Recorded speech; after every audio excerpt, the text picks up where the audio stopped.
The horse reared back and the man went flying into the dust. He wasn't a fool. He had broken wild horses before. He'd worked with mules that kicked, bulls that charged, camels that bit. He knew animals. But this one, this striped, screaming, snapping thing in front of him, was different. It wasn't afraid of him. It wasn't trying to run away. It was trying to kill him. This was the Cape Colony, southern Africa, the late 1800s. European settlers had tamed nearly every corner of the natural world by then. They'd put saddles on horses in Central Asia 5,000 years earlier. They'd yoked oxen to plows. They'd turned wolves into loyal companions and wild boars into livestock that fed entire continents. By the 19th century, humans had domesticated dozens of species across 5 continents, and they believed with the confident arrogance of empire that there was no animal alive they couldn't eventually bend to their will. Then they met the zebra, and the zebra said no. Here's the strange part. Zebras look almost exactly like horses. Same family, same general size, same basic skeleton, same grazing behavior, same herding instinct. To a rancher standing at a fence line, a horse and a zebra might as well be twins wearing different coats. So why did one species become humanity's most loyal partner in war, farming, and exploration, while the other, despite 200 years of determined effort, remains essentially wild to this day? The answer isn't really about the zebra at all. It's about something much older, much stranger, and much more brutal than anyone expected. To understand it, you have to go back, not centuries, millions of years. Horses and zebras split from a common ancestor somewhere around 4 million years ago, evolving on separate paths after early equine populations spread out of North America and into different corners of the world. The horses that eventually reached Central Asia found something extraordinary.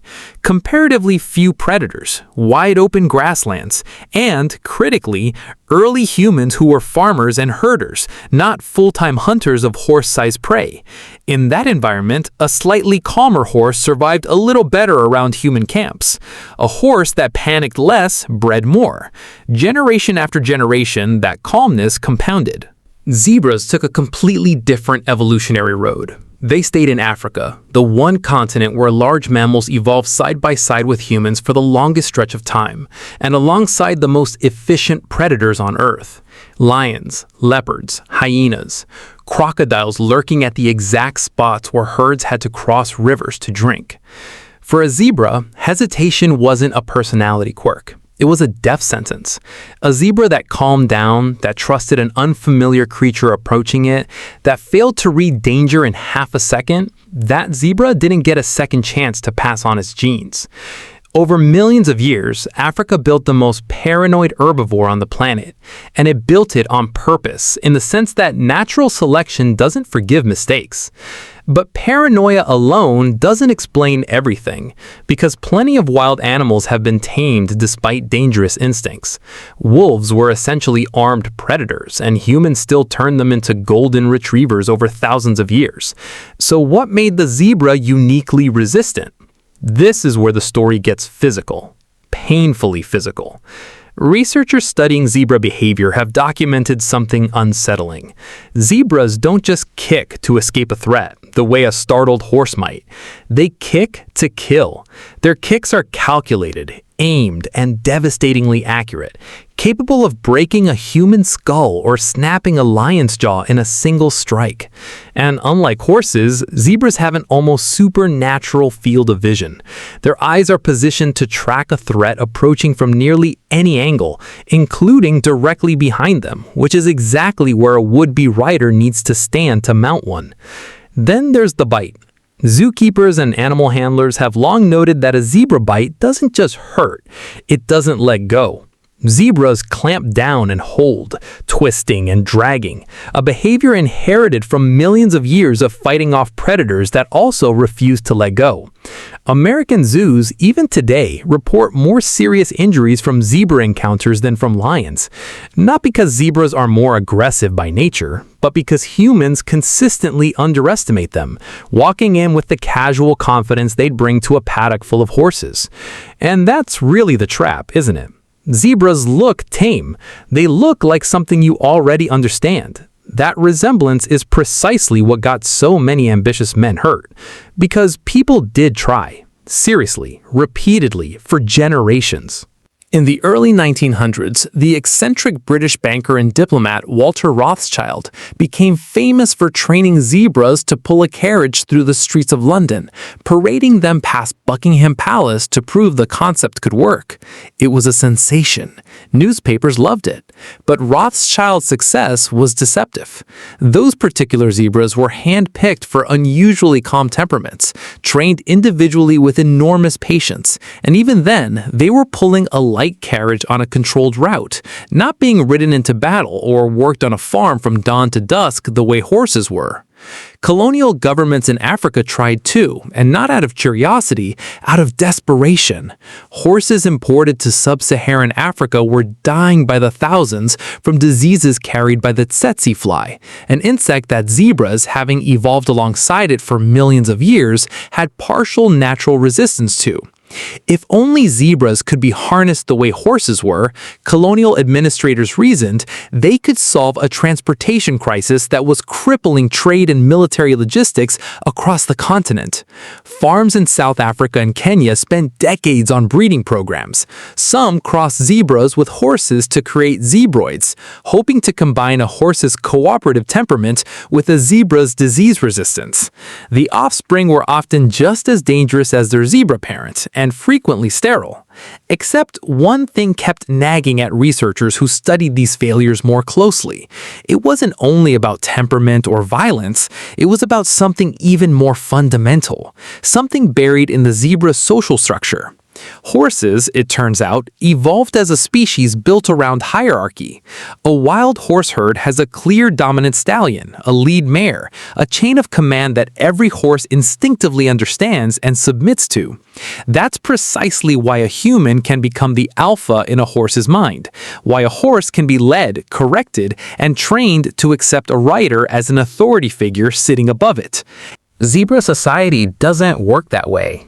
Zebra herds are famously fluid and egalitarian, groups shifting membership constantly, with no permanent leader that individuals are biologically wired to defer to. A zebra doesn't have an instinctive slot in its brain for creature I obey.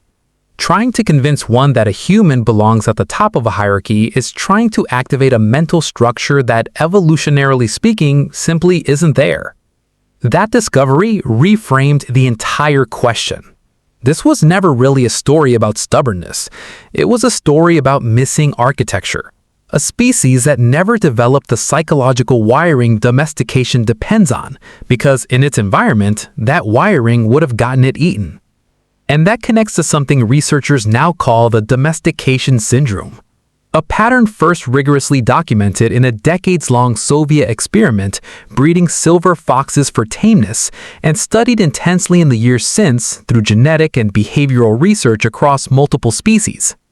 Scientists have found that only a narrow set of animals possess the right starting combination: social hierarchy, manageable flight response, tolerable breeding cycles, a diet humans can sustain, and a temperament that doesn't escalate under stress. Of the roughly 150 large land mammals on Earth, only about 15 have ever been fully domesticated.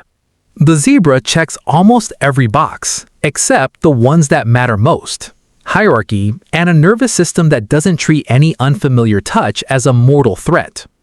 This idea has a name in evolutionary anthropology circles, popularized in comparative studies of Eurasian versus African animal domestication, the Anna Karenina principle. Borrowed from Tolstoy's opening line about happy families all being alike, while every unhappy family is unhappy in its own way. Successful domestication candidates all share the same narrow combination of traits. Failed candidates, like the zebra, can fail for any one of a dozen different reasons, and the zebra, remarkably, fails for almost all of them at once. So the reveal in the end isn't really about zebras being wild. It's about horses being an extraordinary evolutionary accident. Somewhere on the Central Asian steppe, millions of years ago, a population of equines happened to inherit a rare combination of calmness, hierarchy, and tolerance for humans. And that accident quietly reshaped world history. Horse-mounted societies conquered empires. Horse-drawn plows fed populations that exploded in size. Horse cavalry decided wars for thousands of years. None of that was inevitable. It was a roll of evolutionary dice that happened to land in humanity's favor on one continent and not on another. Which means the real question was never, why can't we tame zebras? It's, why did we ever get so lucky with horses in the first place?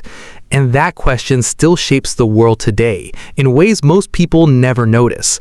Africa's development was shaped, in part, by the absence of a large domesticable animal to plow fields, haul goods, or carry riders across vast distances the way horses did in Europe and Asia, a disadvantage historians and economists have pointed to as one thread among many in explaining diverging paths of development across continents. Meanwhile, modern conservationists have started looking at the zebra's resistance to domestication with something like admiration rather than frustration.